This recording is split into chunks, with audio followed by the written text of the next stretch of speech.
अंगद, अंगद, उठो अंगद।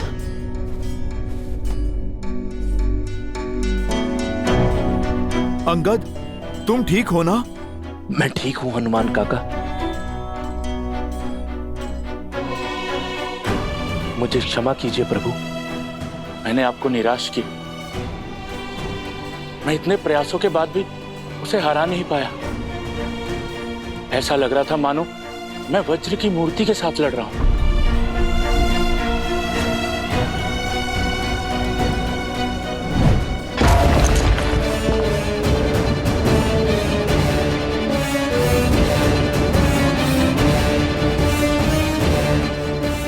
वो सच में वज्र का ही बना है प्रभु?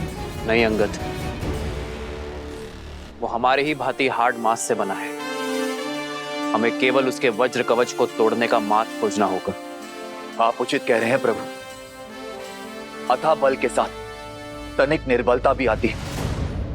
बस हमें उसी का पता लगाना है।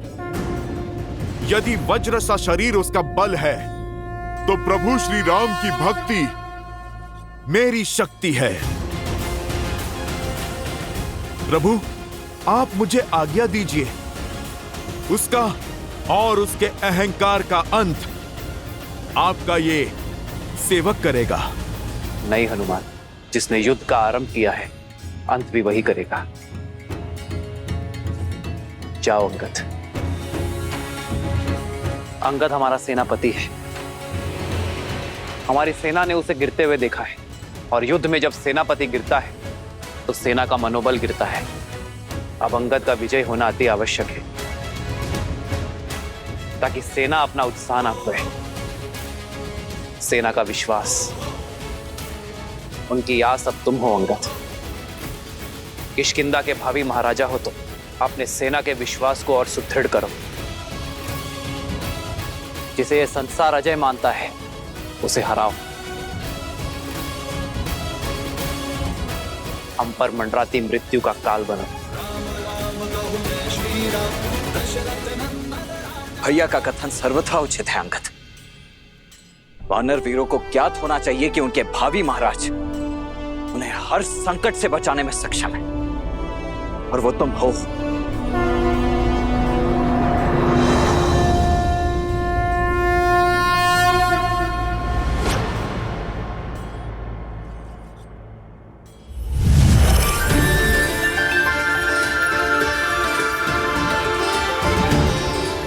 यदि वो दुष्ट वज्र का बना है, तो ये तलवार वज्र का काट है। महर्षि अगस्त्य की कृपा से मिला है मुझे, और अब इस तलवार को मैं तुम्हें सौंपता हूं अंगद। श्री रामचंद्र कृपालु भजु मन हरण भव भय दारुणम्। श्री राम, राम राम, श्री राम। स्मरण रहे अंगद, जो श्वास ले सकता है उसका अंत भी हो सकता है। विजय भव।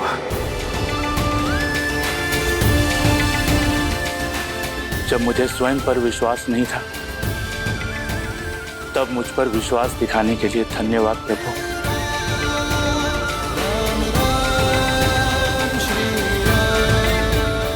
अब ना तो मैं आपका विश्वास झुकने दूंगा, और ना किसी वानर का शीश कटने दूंगा। हर हर महादेव।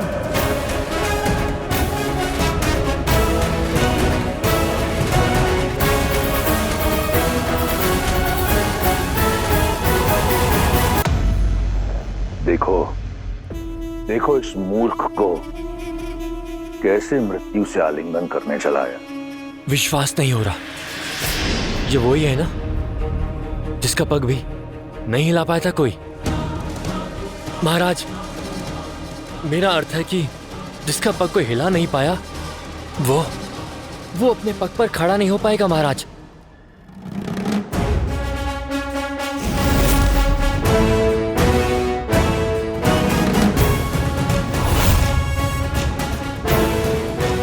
फिर लौट आए?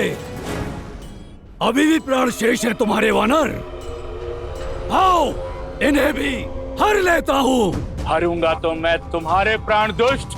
ओ, जो वानर मेरे समीप तक ना आ सका, वो करेगा मेरे वज्र शरीर का संहार।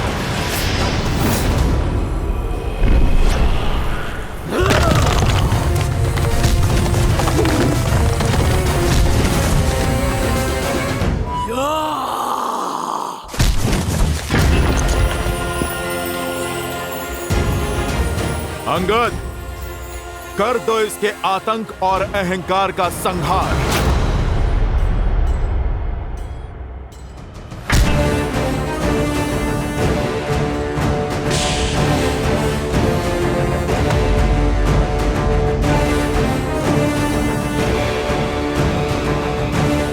इसे तो युवराज इंद्रजीत भी हिला नहीं पाए थे।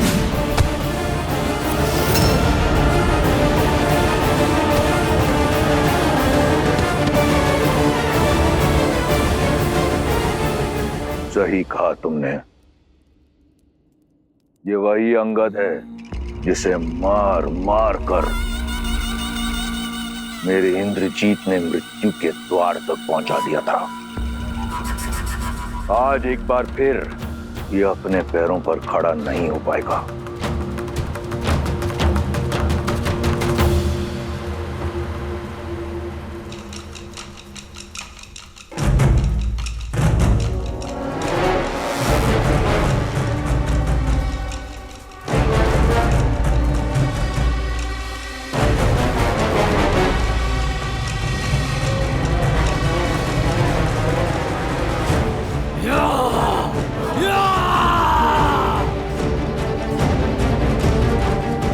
राम नाम लेकर इस रखे गए पग में धर्म और न्याय की शक्ति है। उठाए नहीं उठेगा। मूर्ख वानर तू! वानर नहीं हूं मैं।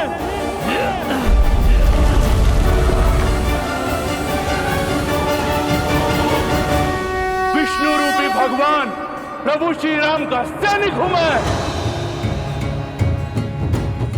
स्वयं नारायण का सुदर्शन चक्र हूं मैं। तुम अधर्मियों के लिए प्रभु श्री राम के बाण से छूटा महाकाल हूं मैं।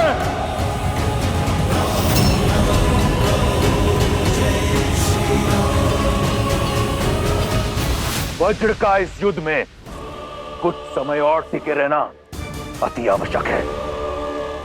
यदि वो गिरा तो इन वानरों का टूटा हुआ उत्साह एक बार फिर जुट जाएगा।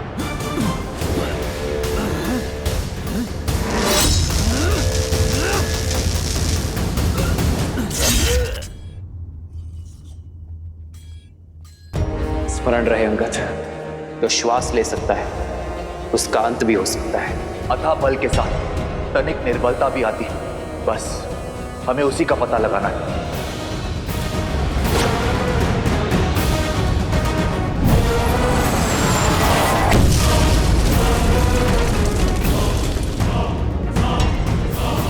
इसका शरीर वज्र का है पर इसकी गर्दन नहीं। जय श्री राम।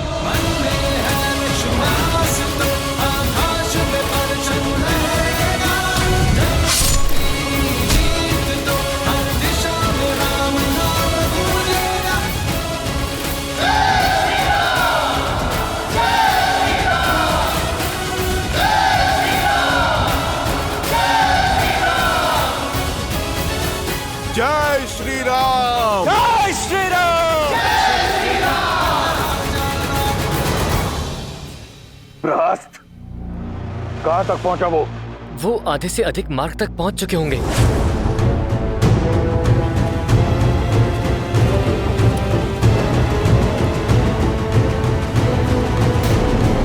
वज्रमुष्टि भी समय से पहले परास्त हो गया, परंतु लंका में मायावी राक्षसों की कमी नहीं।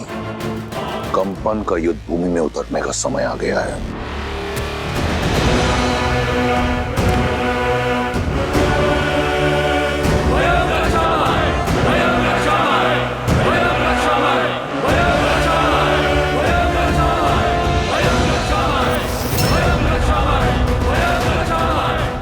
कंपन?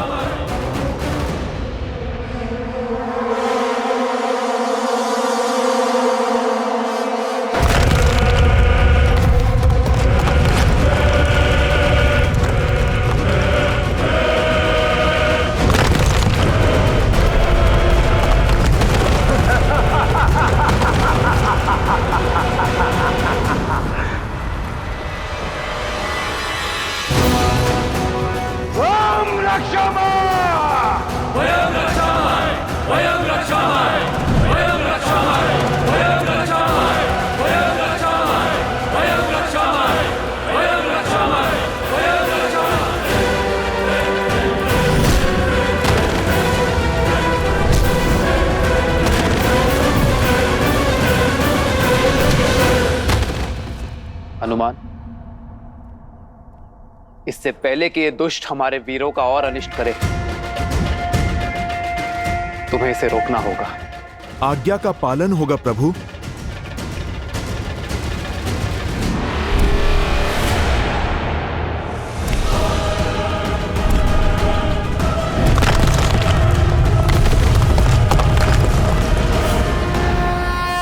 जय श्री राम।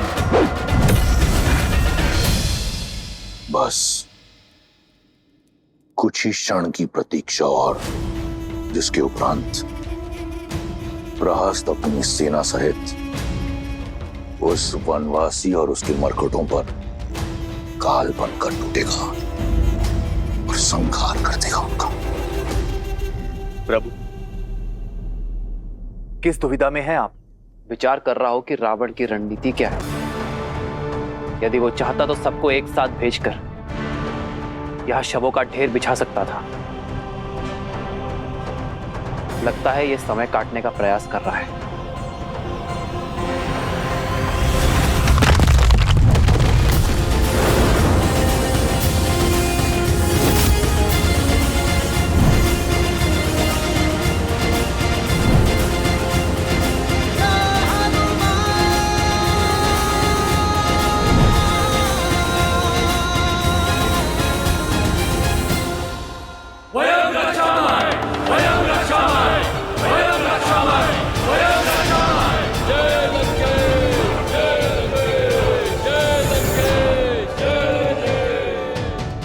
युद्ध भूमि लंकेश की जय जयकार से गूंज रही है और तुम यहाँ मुस्कुरा रही हो।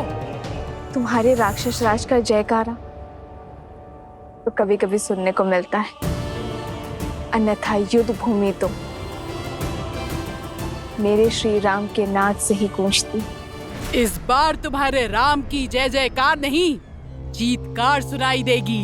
युक्ति ही कुछ ऐसी लगाई है लंकेश ने। सेना की एक टुकड़ी सुरंग से भेजी है।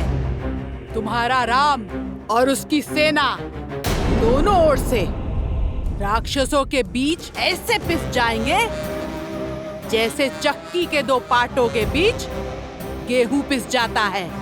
रावण की युक्ति का उत्तर श्री राम की शक्ति देगी। ऐसा कौन है विभीषण जिसे इस क्षण युद्ध भूमि में होना चाहिए किंतु है नहीं?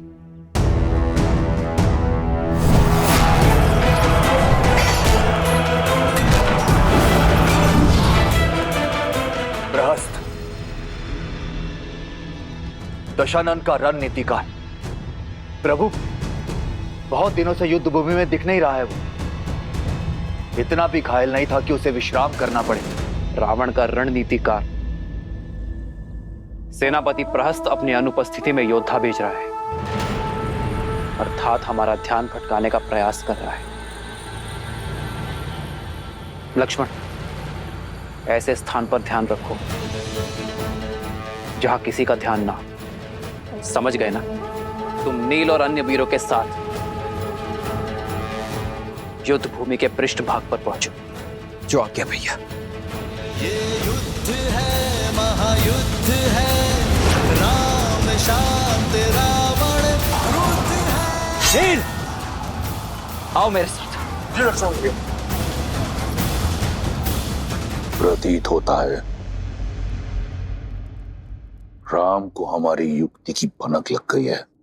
ये कार्य अवश्य उस कायर विश्वासघाती विभीषण का है, अन्यथा ये नर और उसके मूर्ख वानर रावण की रणनीति कभी भेद नहीं पाते। रास को सूचित करो।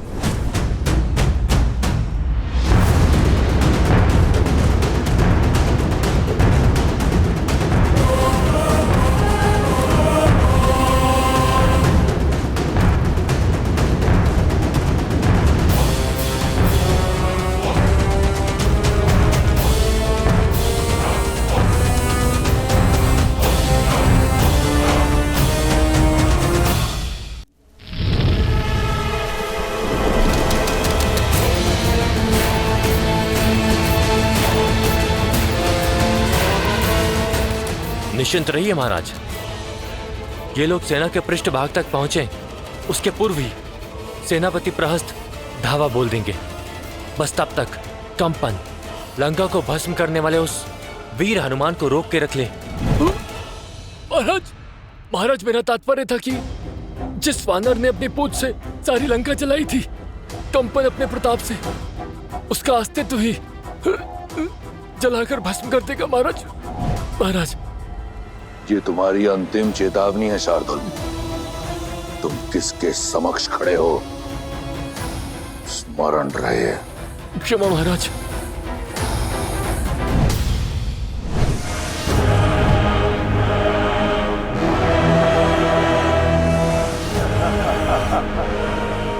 इस प्रकार क्या देख रहे हो वानर?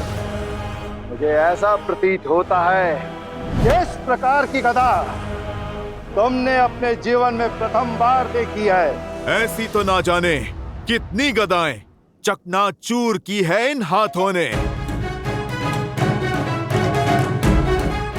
मैं तो ये सोच के अचंभित हूँ, कहीं तुम इससे स्वयं को ना मार लो। ये खिलौना नहीं है, तुम इसे संभाल के चलाना।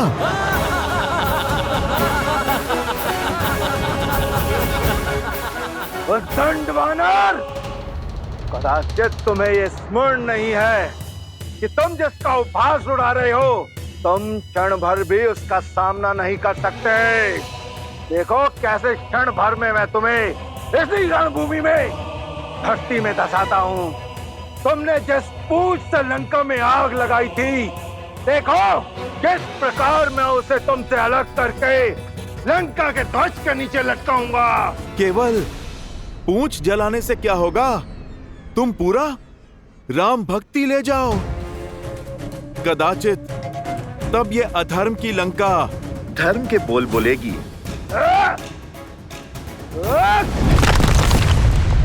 जय श्री राम। जय महावीर हनुमान।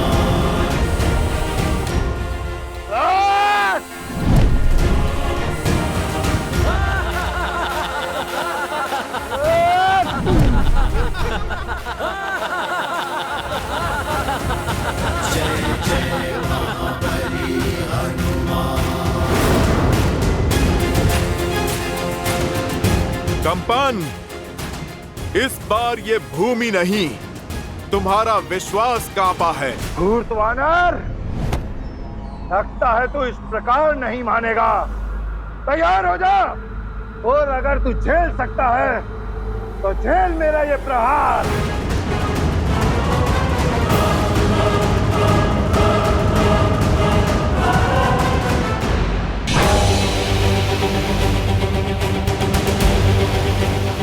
कंपन, थोड़ा और बल लगाओ। घर से भोजन करके नहीं आए क्या?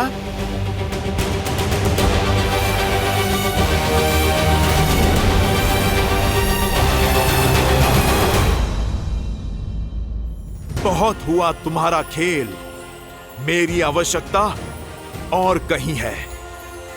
जय श्री राम। जय महावीर हनुमान, जय जय पवन पुत्र हनुमान, बजरंग बली हनुमान, जय जय महाबली हनुमान।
कंपन के वध के बाद भी धरती काम क्यों रही है?